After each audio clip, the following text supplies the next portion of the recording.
এটা হচ্ছে যে রাজ্যের প্রাক্তন মুখ্যমন্ত্রী, একটু নামান না বোমগুলো, তিনি যতই যাই করে থাকুন না কেন তার গাড়ি লক্ষ্য করে হাওয়াই চুটি ছোড়া, কাদা ছোড়া, গোবর ছোড়া, তাকে ডাকাত রানী বলা, হালি শহরের ঘটনাকে কি আপনি সমর্থন করেন?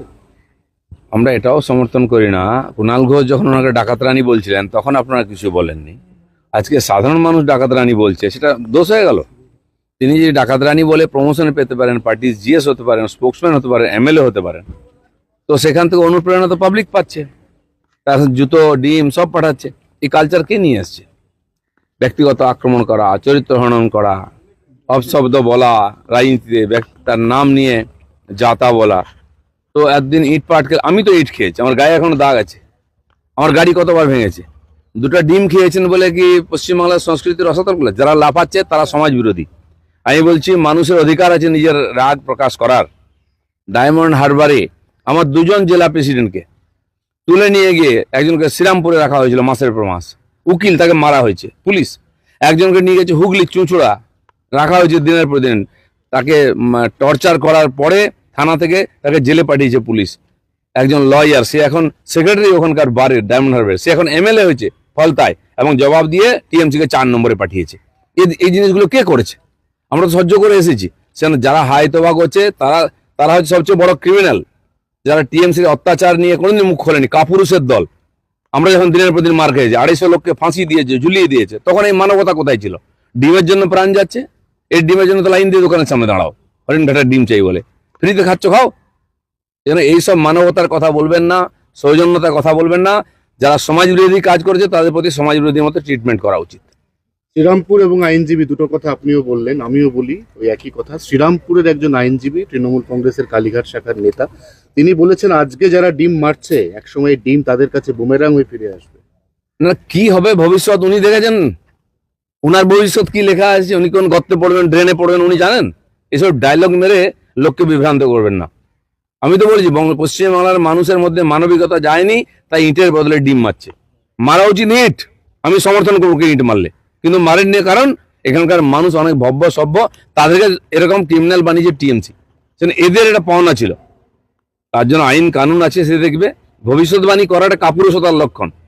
রাজ্য এবং রাজ্যের বাইরে শিল্পপতিদের কাছে ভুল বার্তা গেছে।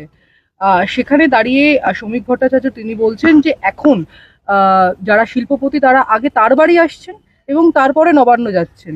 এটা খুব ভুল বার্তা যাচ্ছে শিল্পপতিদের কাছে। ভুল বার্তা কি আছে? আমার বাড়িতে এসছেন শিল্পপতি, কারো বাড়িতে যায় না বলে কি ভাবছে? আমাদের বন্ধু আছে, আমাদের পরিচিত হয়, তাদেরকে কাজ করতে দেয় না এতদিন, ব্যক্তিগত সম্পর্ক আছে। শ্রমিক ভট্টাচার্য আজকে রাজনীতি করছেন না, 40 বছর ধরে করছেন, বহু লোকের সঙ্গে জানাশোনা। তখন আমাদের কাছে আসতো, আমরা কিছু করতে পারতাম না। আমার বাড়িতে আসছেন, আমার অফিসে আসছেন। আমি যদিও শিল্পমন্ত্রী নই, আজকে এখনই এসছেন, তার রাইস মিল নিয়ে সমস্যা আছে, আমার কাছে এসছেন। এমএসএমইতে যাওয়া উচিত। লোক কার কাছে যে অ্যাভেলেবল তার কাছে পৌঁছচ্ছে। সরকারের যারা মন্ত্রী, মুখ্যমন্ত্রী, তাদের কাছে অনেক কাজ এখন, সবাই সবার সঙ্গে দেখা করতে পারছে না। যাকে মনে করছে কাজের লোক, সরকারের লোক, তার কাছে কি কথা? এতে অপরাধ কি আছে? এটা তো ভালো কথা। কেউ যদি বুঝতে ভুল করে সেটা তার বুদ্ধির দোষ, আমাদের কোনো দোষ নাই। দিদিদা, আপনি বললেন মানুষের রাগ প্রকাশ করার অধিকার আছে, আপনি তাকে সমর্থনও করেন। এদিকে শ্রমিক ভট্টাচার্য বলছেন এগুলো অন্যায় হয়েছে। শ্রমিক ভট্টাচার্য পার্টির নীতির কথা বলেছেন, ঠিক বলেছেন। আমি যেটা বলছি ঠিক বলছি, যে বুঝতে পারবে না তাকে বোঝাবার দায়িত্ব আমার আছে, আমার কাছে পাঠান। আচ্ছা, অভয়ার 2 বছর হয়ে গেল অভয়া কাণ্ডের। যারা বাড়িতে বসে আছে বউর আঁচলের তলায়, তারা নৈতিকতার কথা বলবে, আর দিলীপ ঘোষ শুনে নেবে যে 10 বছর কাঁটার উপর দিয়ে হেঁটে গেছে, এই মানে অ্যান্টি সোশ্যালদের বিরুদ্ধে লড়াই করেছে। আমাকে যেন কেউ মানবতার কথা না শোনায়। আমি তো আমার কর্মীদেরও ধন্যবাদ দেবো, আজ পর্যন্ত ওরা ইট পাটকে লাঠি নিয়ে দাঁড়ায়নি রাস্তায়। আমাকে তো রোজ দাঁড়ানো হতো, গাড়ি ভাঙা হতো। তখন কতজন বুদ্ধিজীবী তখন রাস্তায় নেমেছিল প্রতিবাদ করতে। ন্যাকার দল। যেটা বলছিলাম সেটা যে অভয়ার 2 বছর হয়ে গেল, রাজ্যবাসী বলছে যে চেয়েছিলাম ন্যায় বিচার, পেলাম 2 মিনিট করে নীরবতা। না না, ন্যায় বিচার পাচ্ছে না। আরে এনকাউন্টার তো আমরা শুরু করেছি, দরকার আরো এনকাউন্টার করব। এটা করে বাড়ির ব্যাপার নাকি?